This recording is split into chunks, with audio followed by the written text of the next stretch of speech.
প্রিয় দর্শক, সাজ্জাদ কাদিরের শুভেচ্ছা নিন। এই মুহূর্তে আপনাদের সামনে কথা বলতে এসেছি প্রতিহিংসা নয় সম্প্রীতির বাংলাদেশ, পটুয়াখালী থেকে পঞ্চগড় রাজনীতির নতুন সমীকরণ। দর্শক, আমরা এই মুহূর্তে বাংলাদেশে এমন এক সন্ধিক্ষণে বা ট্রানজিশন পিরিয়ডে দাঁড়িয়ে আছি, যে মুহূর্তে যে কোনো সময় একটা নতুন সরকার গঠিত হতে যাচ্ছে। মানে মাঝখানে আগামীকাল ব্রেক দিয়ে হয়তো একটা 16 বা 17 তারিখের মধ্যেই বাংলাদেশ একটি নতুন সরকার পেতে যাচ্ছে। কিন্তু এই অবস্থায় আমরা কেমন বাংলাদেশ চাইছি, নতুন যে দলটি সরকারে আসছে সেই সরকারটি কেমন শাসন করবে, সেটি না দেখে, অন্ততপক্ষে 2-3 মাস না দেখে বলা যাবে না বা সমালোচনা করাও যাবে না। তবে বিগত আওয়ামী লীগ সরকার পতনের পর গত 1.5 বছর যাবত তাদের দলের যে ভূমিকা ছিল সেটি কিন্তু চরম বিতর্কিত ভূমিকা। এটি অন্য কারো প্ররোচনায় হোক, উস্কানিতে হোক বা যেভাবেই হোক, কিংবা দীর্ঘ আওয়ামী লীগের 16 বছর ক্ষমতাকাল তারা দীর্ঘদিন ক্ষমতার বাইরে ছিল, সেই জায়গা থেকে ক্ষোভে হোক দুঃখে হোক তারা যে তাণ্ডব চালিয়েছে সেটি কিন্তু একটা সীমাহীন নেতিবাচক ঘটনা ছিল। কিন্তু আমরা নির্বাচন পরবর্তী সময়ে দেখলাম, এই নির্বাচনের পরে যে কয়েকদিন আমরা কিন্তু বিশেষ করে বিগত সময়ে যে দলটি ক্ষমতায় ছিল আওয়ামী লীগের বিরুদ্ধে কোথাও কোনো নেতিবাচক ঘটনা, বিএনপির পক্ষ থেকে তাদের উপরে কোনো নেতিবাচক ঘটনা তো দেখিনি, বরং আমরা ইতিবাচক ঘটনায় দেখেছি। কেমন আছে আমাদের এই প্রিয় স্বদেশ বাংলাদেশ? এই মুহূর্তে প্রশ্নটা করতেই হচ্ছে, যে দেশটা গত কয়েক মাসে রক্তক্ষয়ী সংঘাত, চোখের জল আর অনিশ্চয়তার মধ্য দিয়ে গেছে, সেই দেশে এখন সূর্যের আলোটা ঠিক কেমন আমরা প্রশ্ন করতেই চাই। বন্ধুরা, নির্বাচন পরবর্তী বা সরকার পরিবর্তনের সময় নিয়ে আমাদের সবার মনে একটা বড় শঙ্কা ছিল।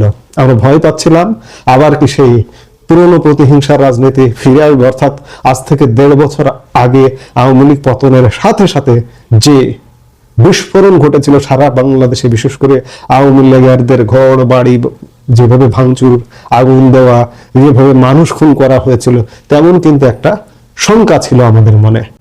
প্রশ্ন জাগছিল সবার যে আবার কি পাড়ায় পাড়ায় আগুন জ্বলবে। কিন্তু গত কয়েকদিনে মাঠ পর্যায় থেকে এমন কিছু চিত্র উঠে এসেছে যা আমাদের যেমন অবাক করেছে, তেমনি নতুন করে স্বপ্ন দেখাচ্ছে। আজ আমরা কথা বলতে চাই, বাংলাদেশ কি সহিংসতার পথে হাঁটছে নাকি এক অনন্য সহাবস্থানের নতুন নজির গড়তে যাচ্ছে? আমরা যদিও গতকালকে দুটো বিষয় নিয়ে একটু হাইলাইট করবার চেষ্টা করেছি, কিন্তু তারপরে আজকে আবারও আমরা একটু কথা বলতে চাই সেই বিষয়গুলো নিয়ে। প্রথমে নজর ফেরানো যাক উত্তরের জেলা পঞ্চগড়ের দিকে। সেখানে যা ঘটেছে তা বাংলাদেশের রাজনৈতিক ইতিহাসে খুব কমই দেখা যায়। আমরা দেখেছি বিএনপি নেতা আবু দাউদ প্রধান নিজ উদ্যোগে সশরীরে উপস্থিত থেকে বন্ধ হয়ে যাওয়া আওয়ামী লীগের কার্যালয় খুলে দিচ্ছেন, এবং এই কার্যালয়টি সেখানে জামাতে ইসলামী তালা বন্ধ করে রেখেছিল। কিন্তু নির্বাচনের পরের দিন একজন বিএনপি নেতা এই কার্যালয়টি খুলে দিলেন। একটু চিন্তা করুন তো, যেখানে সচরাচর আমরা দেখি একদল ক্ষমতা এলে অন্য দলের অফিস ভাঙচুর বা দখল হয়, সেখানে একজন বিজয়ী নেতা অন্য দলের অফিস সচল করতে এগিয়ে আসছেন। এটিকে কেবল একটি খবর না, এটি একটি বার্তা। এটি সেই বৈষম্যহীন আর প্রতিহিংসা মুক্ত বাংলাদেশের বার্তা যার স্বপ্ন আমরা সব সময় দেখে থাকি।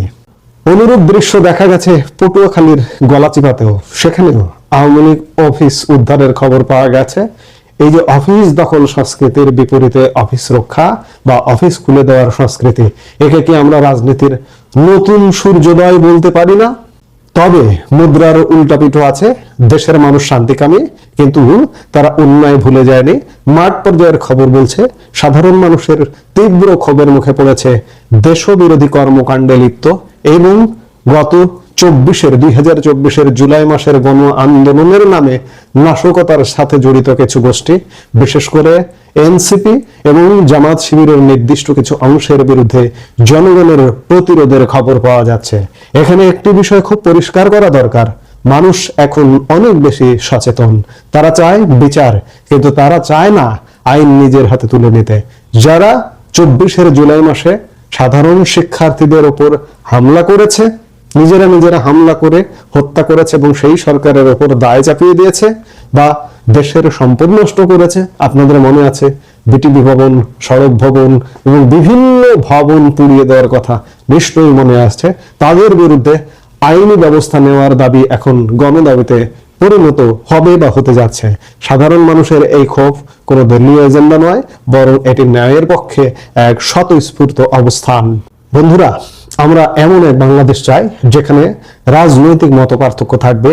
গণতন্ত্র মানেই তো মতের ভিন্নতা, কিন্তু সেই ভিন্নতা যেন কখনোই প্রতিহিংসায় রূপ না নেয়।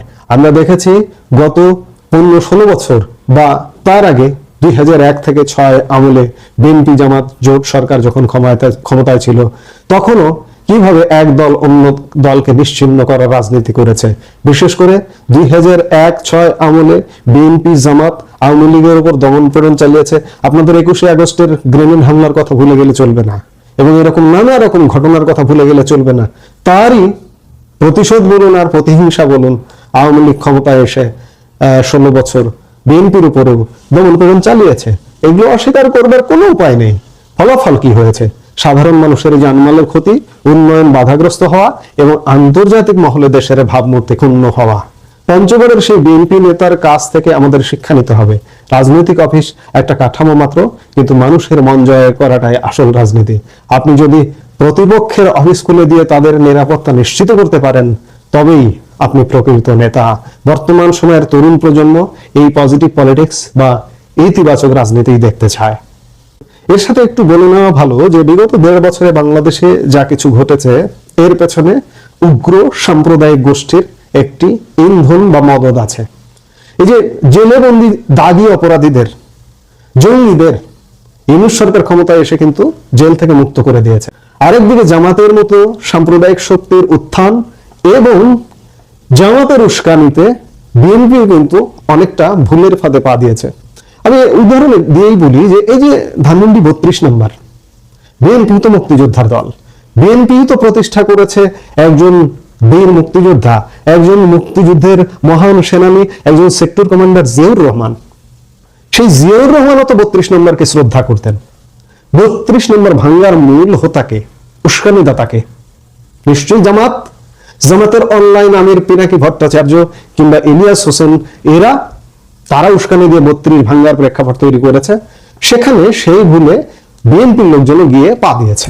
আমি যদি ভারত বিরোধিতার উদাহরণ দিয়ে থাকি, ভারত জামাতকে কখনোই কোলে তুলবে না, মানুন আর না মানুন, সাম্প্রদায়িক শক্তিকে কোলে তুলে টানবে না। ভারত বিরোধিতা করে জামাত স্বাভাবিকভাবে। সেই উস্কানিতে, সেই বিরোধিতায় বিএনপি কিন্তু গত 1.5 বছরে পা দিয়েছিল।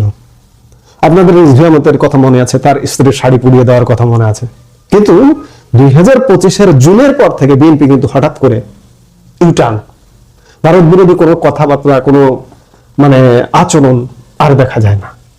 আমি বলবো বিএনপি গত 1.5 বছরে যে ভুল কর্মকাণ্ডগুলো করেছে, সেগুলো কিছুটা এই যে সাম্প্রদায়িক শক্তির উস্কানিতেও করেছে, ভুলের ফাঁদে পা দিয়েছে। এবং ভুলের ফাঁদে পা দিয়ে বিএনপির জীবন কিন্তু শেষ হয়ে যেতে বসেছিল। যখন থেকে বিএনপি শুদ্ধতার জায়গায় আসা শুরু হয়েছে, তারেক রহমানের সাথে ভারতীয় কর্তৃপক্ষ যখন লন্ডনে বৈঠক শুরু হয়েছে, কিংবা ঢাকায় বিএনপি নেতাদের সাথে ভারতের বৈঠক হওয়া শুরু হয়ে গেছে, তখনই কিন্তু বিএনপি রিটার্ন করতে বাধ্য হয়েছে এবং এখানেই বিএনপির জয় হয়েছে। বিএনপি যদি সেই বৈঠকগুলোতে ইতিবাচক সাড়া না দিত, ভারত বিরোধিতায় মত্ত থাকতো, আজকে কিন্তু বিএনপির ক্ষমতায় আসার কোনো সম্ভাবনা ছিল না। উগ্র সাম্প্রদায়িক গোষ্ঠী বাংলাদেশের মসনদে জেকে বসতো, যেহেতু পশ্চিমারা চাইতো, সেহেতু তারা কিন্তু বসে যেত। বিএনপির শুভবুদ্ধির উদয় হয়েছে, আগামী দিনে আরো শুভবুদ্ধির উদয় হবে। এবার আমি আপনাদের কাছে ফিরতে চাই। এই ভিডিওটি যারা দেখছেন, তারা দেশের বিভিন্ন প্রান্ত থেকে দেখছেন। আপনার এলাকার পরিস্থিতি কেমন?